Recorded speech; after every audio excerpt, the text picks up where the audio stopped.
છે ને સિંગ અને આપણે ભાવનગરી ગાંઠિયા સિંગ અને તલનો ભૂકો કરી નાખ્યો છે. આદુ મરચાં અને લસણની પેસ્ટ નાખી દીધી છે. ધાણા જીરું નાખી દીધું છે. લાલ ચટણી નાખી દીધી છે. છે ને થોડું મિક્સ કરવાનું બાકી છે. મેં કીધું ફટાફટ તમને બતાવી દઉં. અને ધાણા જીરું પાવડર નાખવાનું છે, લાલ મરચું પાવડર નાખવાનું છે, મીઠું નાખવાનું છે બસ. અને છે ને આવી રીતે મોણ અપાય ને એટલું થોડુંક એવું તેલ, એટલે હવે ભરી લેવાનું. હજુ આ બધું મિક્સ કરીશ અને પછી ગુંદામાં ભરીશ. જો સરસ મજાના ગુંદા ભરી લીધા છે. હજુ અડધા ભરવાના બાકી છે. મેં ગુલાઈ ફટાફટ કહી દઉં. અને આટલો મસાલો થોડો એક્સ્ટ્રા બનાવવાનો કે જેથી કરીને આપણે છેલ્લે લાસ્ટમાં નાખી શકીએ. કળી નાખી અને તેલ થોડુંક આમાં વધારે નાખવાનું અને ગુંદા નાખી દીધા છે. અને તાપ રાખવાનો છે ધીમો, અને એમાં ધીમા તાપે 10 મિનિટ જેટલું ચડવા દેવાનું.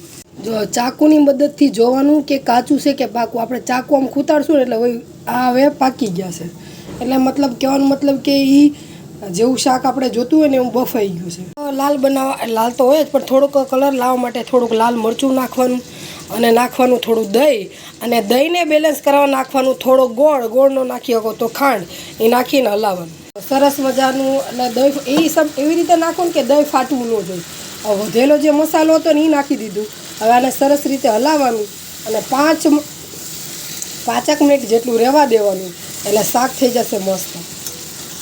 જો સરસ મજાનું ગુંદાનું શાક રેડી થઈ ગયું છે, ભરેલા ગુંદાનું. એટલે હાલો જમવા. એટલે આવું ઘાટું ગ્રેવીવાળું શાક બને. અને આમાં થોડોક રસો કરવો હોય તો તમે થોડુંક દહીં છાશ થોડીક વધારે નાખો એટલે રસાવાળું થઈ જશે. નકર તો આવી રીતે સરસ મજા આવે જમવાની. આને તમે ગરમ ગરમ રોટલી ભાખરી અને હારે મજા આવે ખાવાનું. છાશ હોય પાપડ હોય. પણ આપણે તો ભાખરી બનાવી છે, તો હાલો બધાએ ગુંદાનું શાક ખાવા.